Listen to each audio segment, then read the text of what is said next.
આપણે જોવાનું છે મેન્ડલનો એક સંકરણનો પ્રયોગ, અથવા તો એને આપણે શું નામ આપ્યું છે, એક જનીનનું વારસાગમન. પહેલાં આપણે છે એ શું કહેવા માંગે છે એ આપણે સમજી લઈએ કે ઇનહેરિટન્સ ઓફ વન જીન, એવું નામ છે એ આપણે એને આપ્યું છે. હવે એક સંકરણનો પ્રયોગ આપણે કોને કહેશું?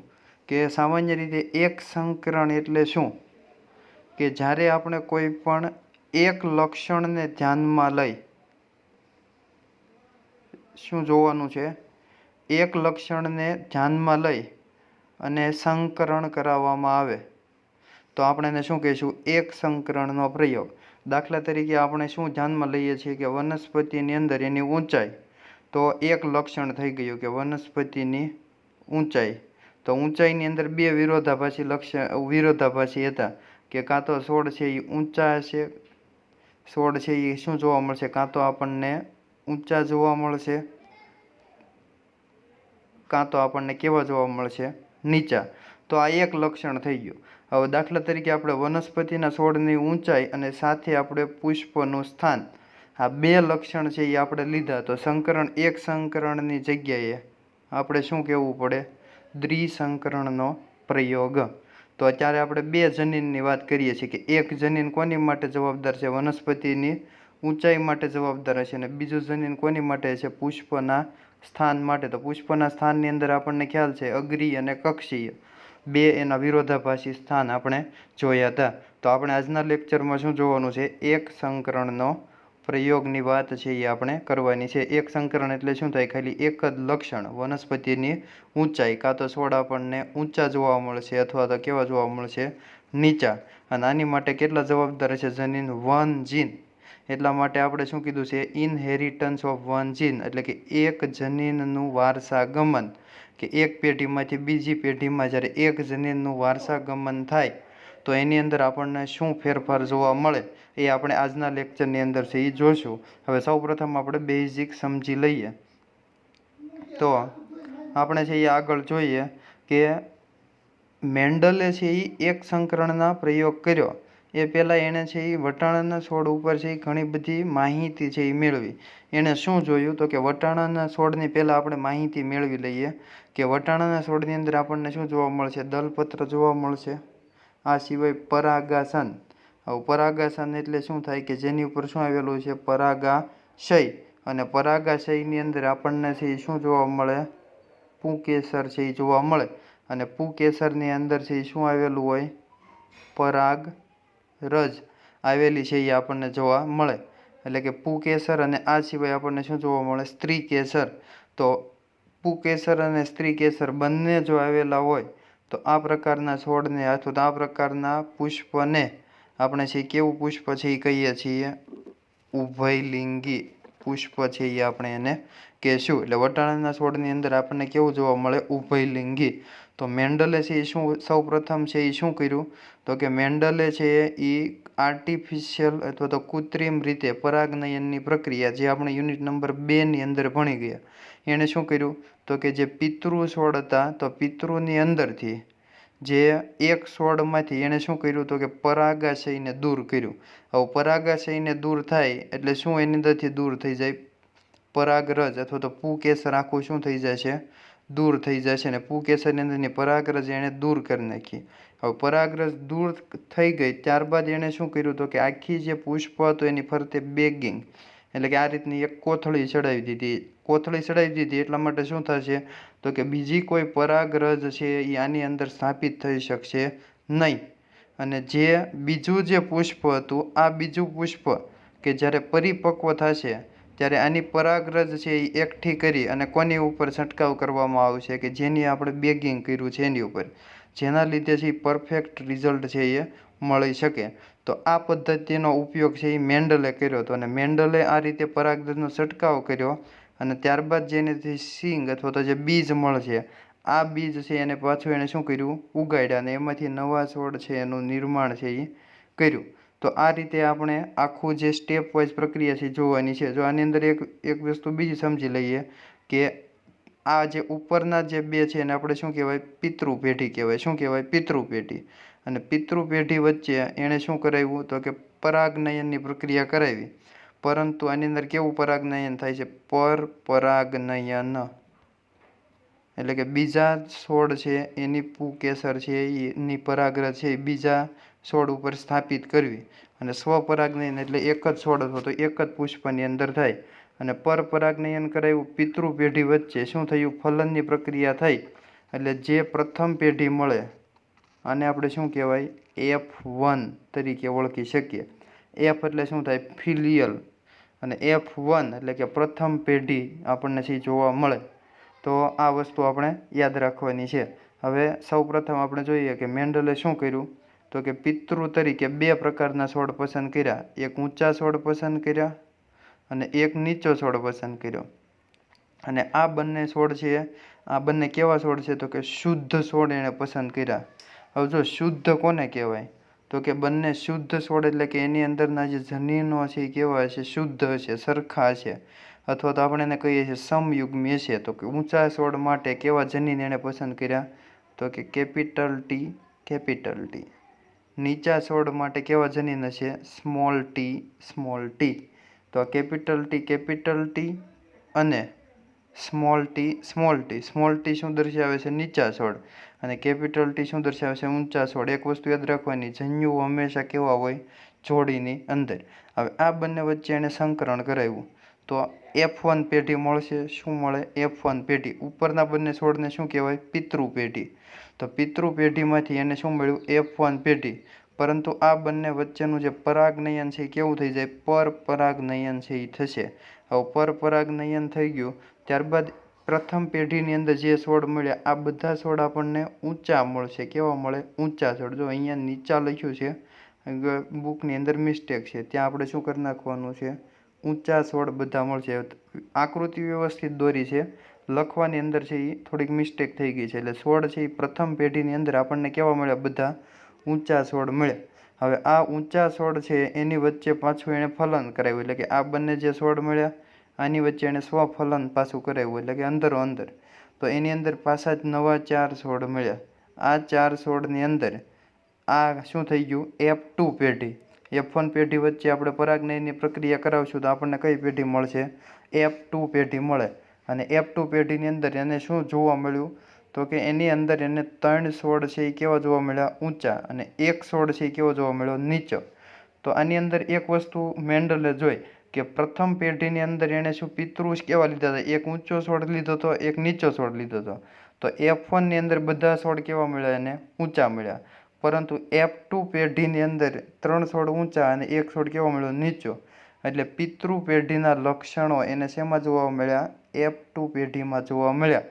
F1 પેઢીમાં છે પિતૃ પેઢીના લક્ષણો છે એ જોવા મળ્યા નહીં. એટલે કે નીચા છોડના લક્ષણો. તો આની ઉપરથી એણે આખો એક સંકરણનો પ્રયોગ છે એ આપણને આપ્યો છે. આની આ વસ્તુ આપણે ચેકર બોર્ડની અંદર જોઈએ કે પ્યુનેટ દ્વારા દર્શાવવું હોય તો આપણે કઈ રીતે દર્શાવશું? દાખલા તરીકે એણે ઊંચા છોડ માટે શું લીધું? Capital T, capital T. નીચા છોડ માટે શું લીધું? Small T, small T. આપણને છે દર્શાવ્યા. હવે કેપિટલ ટી એનો ક્રોસ આપણે કોની સાથે કરાવીએ છીએ? સ્મોલ ટી સાથે. તો કેપિટલ ટીને છૂટા પાડો તો બે પ્રકારના જન્યુઓ છે એ બનશે. Capital T. આ બંનેને છૂટા પાડે તો કેવા જન્યુઓ બન્યા? સ્મોલ ટી જન્યુઓ છે એ આપણને જોવા મળે. હવે આની વચ્ચે આપણે ક્રોસ કરાવવાનો છે. તો ટેસ્ટ ક્રોસ છે એ કઈ રીતે થાય છે? તો એ આપણને ખ્યાલ હોવો જોઈએ કે ક્રોસ કાલે આપણે શીખ્યા હતા કે આ રીતે આપણે છે એ પ્યુનેટ સ્ક્વેર કરીએ છીએ. અને એની અંદર આપણે શું લેવાનું છે? તો કે આપણે બે શું લીધા છે? Capital T. બે આપણે શું લીધા છે? Small T. કારણ કે ઊંચા છોડ માટે કેપિટલ ટી અને નીચા છોડ માટે સ્મોલ ટી છે એ આપણે લઈએ છીએ. અહીંયા છે એ આપણે એકને નર દર્શાવશું અને એકને આપણે માદા દર્શાવશું. આ રીતે આપણે આડી લાઈન છે એ કરીએ છીએ. તો બંને વચ્ચે ક્રોસ કરીએ તો અહીંયા શું બનશે? કેપિટલ ટી સ્મોલ ટી બનશે. અહીંયા શું બનશે? Capital T small T. અહીંયા પણ શું બનશે? Capital T small T. અને અહીંયા પણ શું બને? Capital T small T. જે આપણને અહીંયા 4 નીચેમાં દર્શાવ્યા છે. તો આ શું થઈ ગયું? F1 પેઢી. જો ક્રોસ કઈ રીતે કરાવ્યો કે આ કેપિટલ ટી સાથે ક્રોસ કઈ રીતે કરવાનો છે? તો કે આપણે કઈ રીતે લઈશું? તો કે ઉપરના કેપિટલ ટી સાથે આનો ક્રોસ આની સાથે પાછો આનો ક્રોસ, તો આ બંનેનો ક્રોસ આપણે અહીંયા લખશું, પાછો આ બંનેનો ક્રોસ આપણે અહીંયા લખશું. આ રીતે કેપિટલ ટી અને નીચેનો છે તો બંનેનો આ રીતે આપણે ચેકર બોર્ડ છે એ બનાવવાનું છે કે જેના દ્વારા આપણને F1 પેઢી છે એ મળશે. તો F1 પેઢીની અંદર ચારે ચાર આપણને સરખા મળ્યા. શું મળ્યા? આપણને ચારે ચાર છે એ શું મળે છે? સરખા. Capital T small T, capital T small T, capital T small T અને કેપિટલ ટી સ્મોલ ટી, ચારે ચાર આપણને છે એ સરખા મળે છે. તો આની અંદર F1 પેઢીની અંદર આપણને શું દર્શાવી શકીએ કે કેપિટલ ટી જ્યાં સુધી હશે ત્યાં સુધી સ્મોલ ટી પોતાની અભિવ્યક્તિ દર્શાવી શકશે નહીં. એટલે F1 પેઢીની અંદર આપણને ચારે ચાર છોડ છે એ કેવા જોવા મળશે? ઊંચા જોવા મળશે. એટલે 4:0 આવું આપણે એનું સ્વરૂપલક્ષી પ્રમાણ લખી શકીએ. અને ઉપર આપણે શું લખવાનું છે? ઊંચા જેમ નીચા. શું લખવાનું છે? ઊંચા જેમ નીચા. નીચે આપણે લખશું 4:0. એટલે કે ચારે ઊંચા છોડ કેટલા જોવા મળે છે? ચારે ચાર. નીચા કેટલા જોવા મળે? 0. તો આ એનું શું થઈ ગયું? સ્વરૂપલક્ષી પ્રમાણ. અને જનીનલક્ષી પ્રમાણની અંદર આપણને બધા જ કેવા જોવા મળે છે? કેપિટલ ટી સ્મોલ ટી બધા જ જોવા મળે. બીજા એક કોઈ જોવા મળતું નથી. એટલે એની અંદર પણ શું આવશે? 4:0. અને ચારે ચાર છે એ આપણને શું જોવા મળે? Capital T small T. તો બંનેની અંદર આ એનું શું થઈ ગયું? જનીનલક્ષી પ્રમાણ.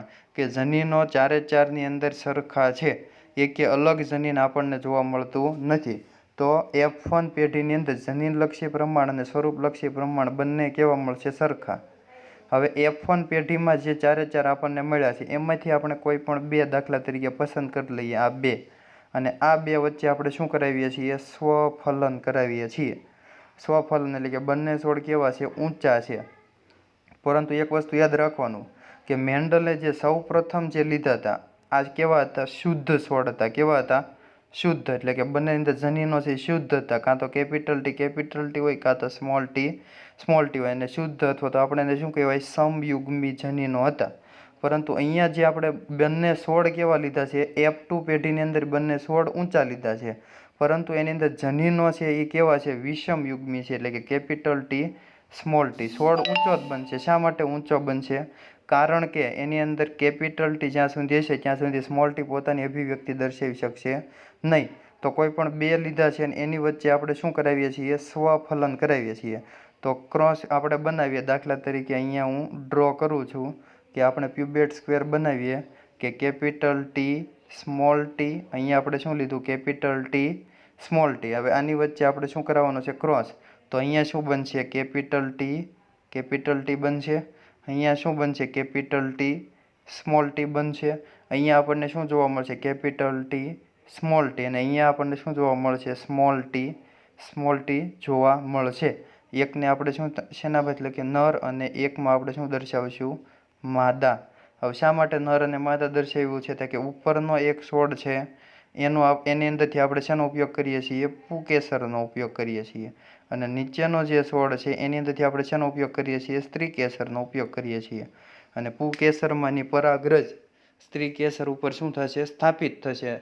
અને એની અંદરથી જે યુગ્મનજ અથવા તો ફલિતાંડ બનશે અને બીજ બનશે. તો એની અંદર આપણને આ રીતના છે એ સંકરણ જોવા મળે છે. તો નીચે તમને સ્વફલન છે એ દર્શાવ્યું છે અહીંયા નીચે F2 પેઢી. તો F2 પેઢીની અંદર છે જનીનલક્ષી પ્રમાણ અને સ્વરૂપલક્ષી પ્રમાણ છે એ આપણે જોઈએ કે જનીનલક્ષી પ્રમાણ અને સ્વરૂપલક્ષી પ્રમાણ શું કહે છે? તો કે એની અંદર આપણને સ્વરૂપ પ્રમાણ કેવું જોવા મળે? 3:1. શા માટે 3:1? તો ચેકર બોર્ડની અંદર આપણને ખ્યાલ છે કે એક આપણને શું જોવા મળે છે? સ્મોલ ટી જોવા મળે. ને બંને સ્મોલ હોય તો છોડ કેવો બનશે? નીચો. બાકીના 3 છે એની અંદર આપણને બધાની અંદર કેપિટલ ટી જોવા મળે. એટલે છોડ કેવા બનશે? ઊંચા બનશે. તો સ્વરૂપલક્ષી પ્રમાણ શું આવશે? 3:1. અથવા આપણે એને શું લખી શકીએ? 75:25. એટલે કે 3 ભાગના છે એ 100માંથી 3 ભાગના છે એ શું જોવા મળે? ઊંચા છોડ. અને 1 ભાગના છે એ શું જોવા મળે? નીચા છોડ છે એ આપણને જોવા મળે. હવે આની અંદર છે જનીન પ્રકાર આપણે છે જોવાનું છે અથવા તો જનીનલક્ષી પ્રમાણ આપણે લખવું હોય તો જનીનલક્ષી પ્રમાણ આપણને 3 અલગ અલગ પ્રકારના જનીન છે આની અંદર જોવા મળ્યા. કયા કયા જનીન જોવા મળ્યા? એક તો આપણને એની અંદરથી જોવા મળ્યું કેપિટલ ટી જોવા મળ્યું, એની જેમ આપણને કેપિટલ ટી પણ જોવા મળે છે અને સ્મોલ ટી પણ જોવા મળે. હવે કેપિટલ ટી ખાલી કેટલું જોવા મળે? એક. અહીંયા આપણને ખાલી એકમાં જોવા મળે. જેમ કેપિટલ ટી સ્મોલ ટી આપણને કેટલા જોવા મળે છે? ઉપર જુઓ 2. અને જેમ આપણને સ્મોલ ટી કેટલું જોવા મળે? 1. તો આનું જનીનલક્ષી પ્રમાણ છે એ કેવું થાય છે? 1:2:1. શું લખશું આપણે? 1:2:1. જ્યારે એનું સ્વરૂપલક્ષી પ્રમાણ છે એ કેટલું થાય છે? 3:1. એટલે એક યાદ રાખવાનું, બધાની અંદર જનીનલક્ષી પ્રમાણ અને સ્વરૂપલક્ષી પ્રમાણ સરખા હોઈ શકે નહીં. જો ઉપરના F1 પેઢીની અંદર આપણને જનીનલક્ષી અને સ્વરૂપલક્ષી પ્રમાણ કેવું જોવા મળતું? સરખું, 4:0. પરંતુ આ F2 પેઢી છે તો એની અંદર જનીનલક્ષી પ્રમાણ અને સ્વરૂપલક્ષી પ્રમાણ આપણને કેવું જોવા મળે છે? અલગ અલગ. એક યાદ રાખવાનું, F1 પેઢીની અંદર આપણે શું કરાવ્યું હતું? એનું પરપરાગનયન કરાવ્યું હતું અને શુદ્ધ છોડ આપણે લીધા હતા. જનીનો કેવા હતા? શુદ્ધ જનીનો હતા. જ્યારે F2 પેઢીની અંદર જે જનીનો આપણે લીધા એ કેવા છે? વિષમયુગ્મી છે. એટલે કે છોડ બંને ઊંચા જ લીધા છે, પરંતુ જનીનો કેવા છે? વિષમયુગ્મી. એટલે કે બંને સરખા જનીનો જોવા મળતા નથી. અને બીજી વસ્તુ આપણે શું જોઈએ કે F1 પેઢી છે એની અંદર આપણને છે એ પિતૃના લક્ષણો જોવા મળતા નથી, પરંતુ F2 પેઢીની અંદર પિતૃના લક્ષણો છે જોવા મળે છે. એટલે કે F1 પિતૃ આપણે કેવા લીધા હતા? ઊંચા અને નીચા છોડ. પરંતુ F1 પેઢીની અંદર આપણને કોઈ નીચો છોડ જોવા મળ્યો નહીં. પરંતુ F2 પેઢી જ્યારે આપણે જોઈએ તો એની અંદર આપણને એક છોડ છે એ કેવો જોવા મળે છે? નીચો છોડ છે એ જોવા મળે. હવે આપણે આગળ છે એ જોઈએ કે લખાણની અંદર આપણે જોઈએ કે આપણે શું જોયું તો કે ચાલો એક ઉદાહરણ લઈએ કે આપણે મેન્ડલ દ્વારા જે સંકરણનો પ્રયોગ કરવામાં આવ્યો તેમાં વટાણાના ઊંચા અને નીચા છોડનું સંકરણ કર્યું. અને આ ઊંચા અને નીચા છોડ છે એનો એક જનીનના વારસાગમનનો અભ્યાસ છે એ કર્યો. હવે એક એટલા માટે આપણને શું કીધું છે? એક સંકરણનો પ્રયોગ. એક જનીન એટલે શું? તો કે ખાલી છોડની ઊંચાઈ લીધી છે અને ઊંચાઈ માટે ખાલી એક જ જનીન છે એ જવાબદાર છે. હવે આ સંકરણમાં પ્રાપ્ય બીજનો ઉપયોગ કરી અને એણે પ્રથમ સંકરણ અથવા તો પ્રથમ છોડ છે એ પ્રાપ્ત કર્યા. તો પહેલાંથી આપણે ઉપર આકૃતિની અંદર જોયું એ જ આપણને એની અંદર કહેવા માંગે છે કે પહેલાં એણે શું લીધું? પિતૃ પેઢી લીધી. એટલે કે ઊંચા છોડ લીધા અને નીચા છોડ છે એ લીધા. એટલે ઊંચાનો ક્રોસ કોની સાથે કરાવ્યો? નીચા સાથે. અને એની અંદરથી એને શું મળ્યું? તો કે F1 પેઢી મળી. અને આ F1 પેઢી એટલે શું? તો કે પ્રથમ પેઢી છે એને શું કહેવામાં આવે? F1 પેઢી તરીકે આપણે એને ઓળખીએ છીએ. અને F1 પેઢીની અંદર બધા છોડ આપણને કેવા જોવા મળતા હતા? ઊંચા. અને F1 પેઢીના બધા છોડ છે એક જ પિતૃને સમાન હતા. એટલે કે જે ઊંચા છોડવાળો જે પિતૃ છે એને સમાન આપણને બધા છે જોવા મળ્યા. કોઈ પણ છોડ છે નીચા હતા નહીં. આ જે પરિણામ છે એ અન્ય પ્રકારના લક્ષણોમાં જોવા મળે છે. એટલે કે F1 પેઢીના જે સંતતિઓ છે એ હંમેશા એક જ પિતૃને સંબંધિત હતા. હવે એની અંદર છે બેમાંથી કોઈ પણ એક જ પિતૃના લક્ષણની અભિવ્યક્તિ થાય, બીજા પિતૃના લક્ષણ છે એ અભિવ્યક્ત થતા નથી. એટલે કે કોના લક્ષણ અભિવ્યક્ત થયા? કે જે ઊંચો છોડ હતો એના અભિવ્યક્ત થયા. નીચા છોડના લક્ષણ અભિવ્યક્ત થયા નહીં. આગળ આપણે છે જોઈએ કે જ્યારે F1 પેઢીમાંથી શું કરાવ્યું? એણે F1 પેઢીનું શું કરાવ્યું? સ્વફલન કરાવ્યું. તો એની અંદરથી એને આશ્ચર્ય થયું કે F2 પેઢીમાં કેટલાક છોડ છે કેવા જોવા મળ્યા? નીચા જોવા મળ્યા. અને F1 પેઢીમાં એક પણ છોડ છે એ નીચો જોવા મળ્યો હતો નહીં. તો F2 પેઢીમાં જે નીચા છોડનું પ્રમાણ છે કેટલું હતું? 25%. અને ઊંચા છોડનું પ્રમાણ છે કેટલું હતું? 75%. જે આપણે જોયું કે 4માંથી જો 1:4 એટલે શું થાય? 4માંથી એક છોડ છે કેવો છે? ઊંચો. અને 3:4 એટલે શું થાય? કે 4માંથી 3 છોડ છે કેવા છે? ઊંચા. તો 4માંથી એક છોડ ઊંચો હોય તો આપણે એને શું દર્શાવી શકીએ? 25%. અને 4માંથી 3 છોડ ઊંચા છે તો એને આપણે શું દર્શાવી શકીએ? 75%. જે તમને નીચે છે એ દર્શાવ્યું છે. તો 3 છોડ છે એ ઊંચા જોવા મળે, એક છોડ છે એ નીચો જોવા મળે.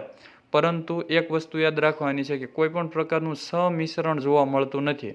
એટલે કે કાં તો બધા છોડ ઊંચા છે કાં તો નીચા છે. વચ્ચેની કદનો આપણને વચ્ચેની ઊંચાઈનો એક પણ છોડ છે એ જોવા મળતો નથી. એટલે કે જનીનોની વચ્ચે સંકરણ થતું નથી. જનીનો છે એની ફેરબદલી થતી આપણને છે એ જોવા મળશે. હવે ત્યારબાદ છે એણે શું જોયું તો કે F1 પેઢીમાં એક જ પિતૃના લક્ષણો છે એ પ્રદર્શિત થાય છે, અને F2 પેઢીમાં છે એ બંને પિતૃના લક્ષણો છે એની અભિવ્યક્તિ આપણને છે એ જોવા મળે.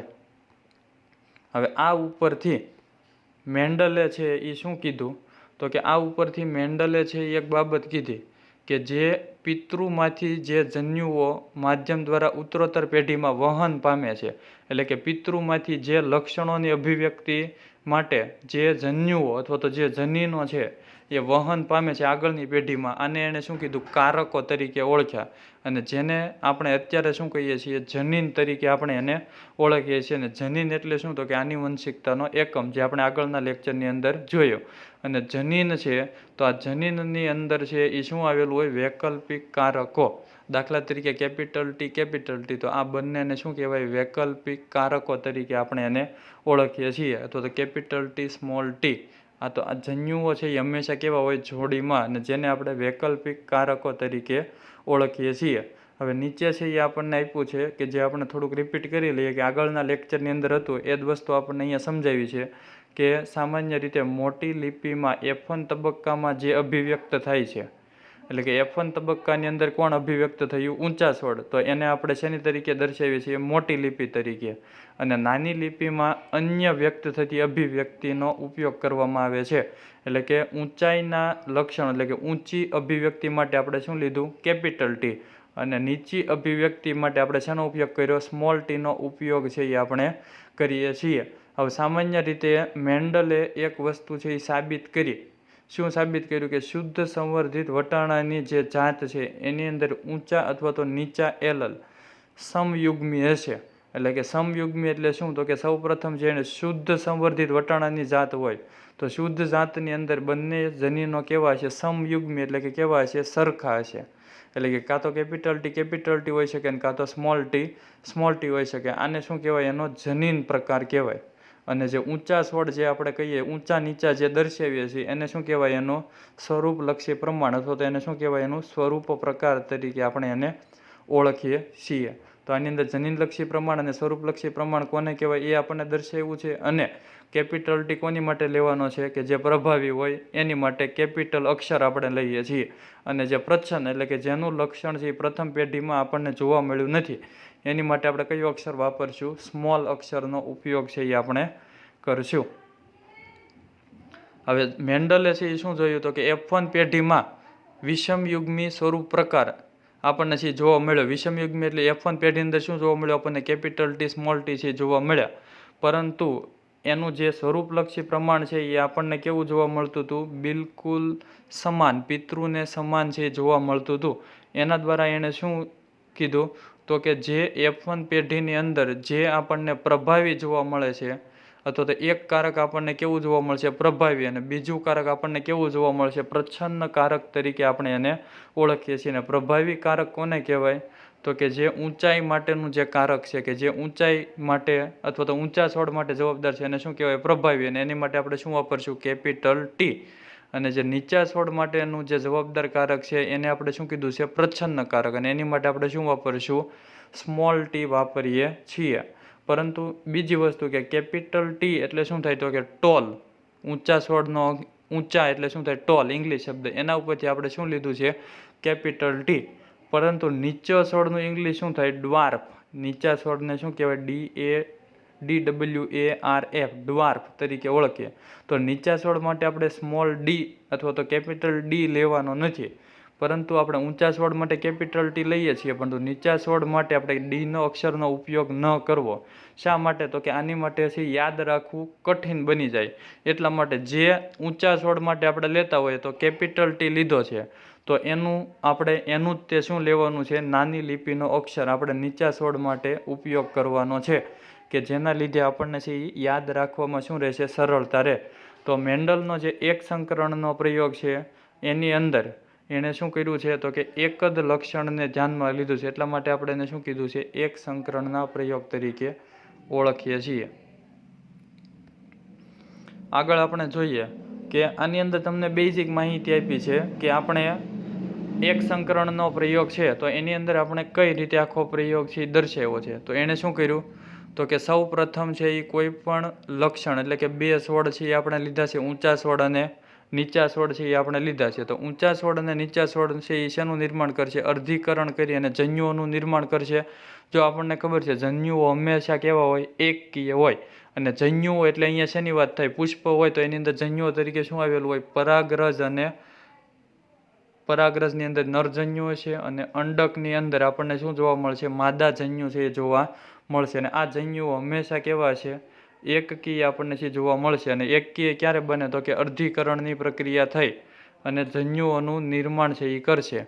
એટલે કે પિતૃની અંદર છે એલલ છે એકબીજાથી અલગ થાય છે. અને આને આપણે શું કહીએ છીએ? વિશ્લેષણનો નિયમ કહીએ છીએ. અલગ થાય એટલે શું? દાખલા તરીકે આપણે ઊંચા સ્વર માટે લીધું કેપિટલ ટી, કેપિટલ ટી. તો આ અલગ થાય અને શું બનશે? કેપિટલ ટી અલગ બનશે અને આ એક કેપિટલ ટી કેવો બનશે? અલગ બનશે. એટલે કે બંનેનું શું થાય છે? વિશ્લેષણ થતું છે એ આપણને જોવા મળે. અને જેને આપણે શું કહીએ છીએ? વિશ્લેષણનો નિયમ. એટલે કે આ ઊંચા સ્વર માટેનું જનીન છે એનું વિશ્લેષણ થશે એટલે બંને જન્યુઓ કેવા થશે? અલગ. હવે એક જન્યુઓ છે એ કોની સાથે જોડાશે? તો કે માદાની અંદર માદાનું જે અંડક છે એની અંદર કોની સાથે જોડાશે? અંદરનું જે જન્યુઓ હશે એની સાથે જોડાશે. સિમ્પલ વસ્તુ આપણે લઈએ, મનુષ્યની અંદર લઈએ એટલે તમને ઝડપથી સમજાય. દાખલા કે મનુષ્યની અંદર XX અને XY છે. XX કોની અંદર? માદાની અંદર. અને XY નરની અંદર. તો પહેલાં છે જન્યુઓ શું થાય? અલગ પડશે. X અને X. આની અંદર શું અલગ? X અને Y. હવે જો X છે એ Y સાથે જોડાશે તો શેનું નિર્માણ થાય? નર.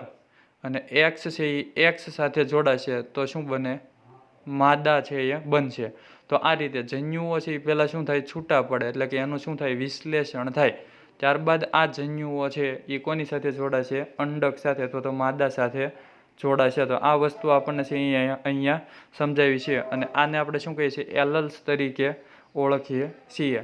તો આપણે એની અંદર છે એ જોઈએ કે સામાન્ય રીતે કોઈ પણ જન્યુઓ છે એક એલલ્સ હોવાની સંભાવના કેટલી છે? 50%. એટલે કેપિટલ ટી, કેપિટલ ટી અને સ્મોલ ટી, સ્મોલ ટી. તો આ એક કેપિટલ ટી છે એની બીજા સાથે જોડાવાની સંભાવના કેટલી થાય? 50%. કારણ કે બે જન્યુઓ છે તો બંનેની સંભાવના કેટલી થશે? 50-50% થશે. કાં તો આ કેપિટલ ટી છે એની સાથે જોડાઈ શકે, કાં તો આ કેપિટલ ટી છે એની સાથે જોડાઈ શકે. તો એની સંભાવના આપણને કેવી જોવા મળશે? 50%થી જોવા મળશે. એટલે કે કેપિટલ ટી છે એક પિતૃમાંથી પરાગના માધ્યમ દ્વારા સ્મોલ ટી પિતૃના અંડકોષ સાથે જોડાઈ શકશે. અને અંડકોષ સાથે જોડાઈ અને શેનું નિર્માણ કરશે? યુગ્મનજનું નિર્માણ કરતા છે એ આપણને જોવા મળે. એટલે યુગ્મનજ સાથે જે જોડાય એ કાં તો કેપિટલ ટી એલલ અથવા તો બીજો એલલ કયો હોઈ શકે? સ્મોલ ટી આપણને છે જોવા મળે. જો સમયુગ્મીય છે તો બંને એલલ કેવા હોય? સરખા હોય. અને વિષમયુગ્મી હોય તો એક કેપિટલ ટી છે એક કેવો હોય? સ્મોલ ટી છે એ આપણને જોવા મળે. અને આની દ્વારા છે એ આપણે સરળતાથી સમજવા માટે બ્રિટિશના જે જનીનશાસ્ત્રી રેજિનાલ્ડ સી પુનેટ નામના વૈજ્ઞાનિકે શું વિકસાવ્યું? Punnett square. પુનેટ સ્ક્વેર એટલે કે શું કરવામાં આવે છે? એની અંદર ક્રોસ.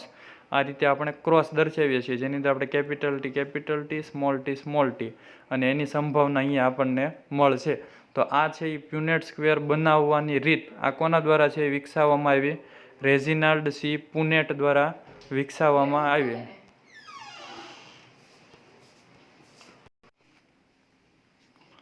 તો એલલ્સ અથવા તો જનીન છે એ આપણને કાં તો વિષમયુગ્મી હોય અથવા તો આપણને છે સમયુગ્મી છે જોવા મળે.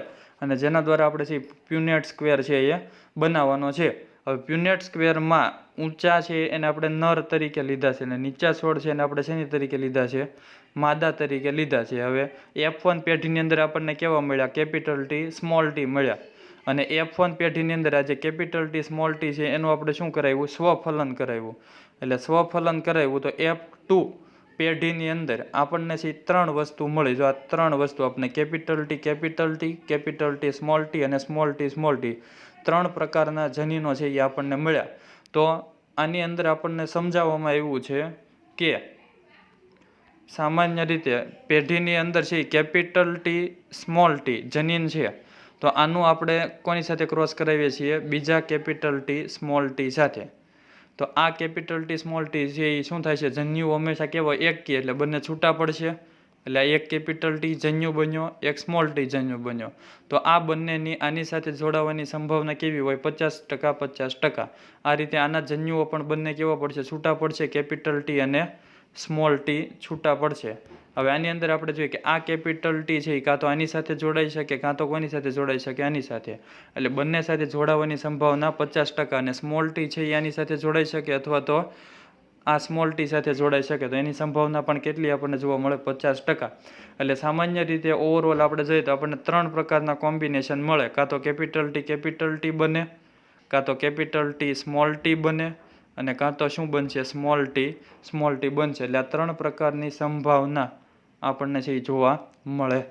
તો આ છે એ આપણે શું કહીએ? દાખલા તરીકે આને આપણે નર તરીકે લઈએ છીએ, તો આ છે એ શું થઈ જાય? એનો નર જન્યુ.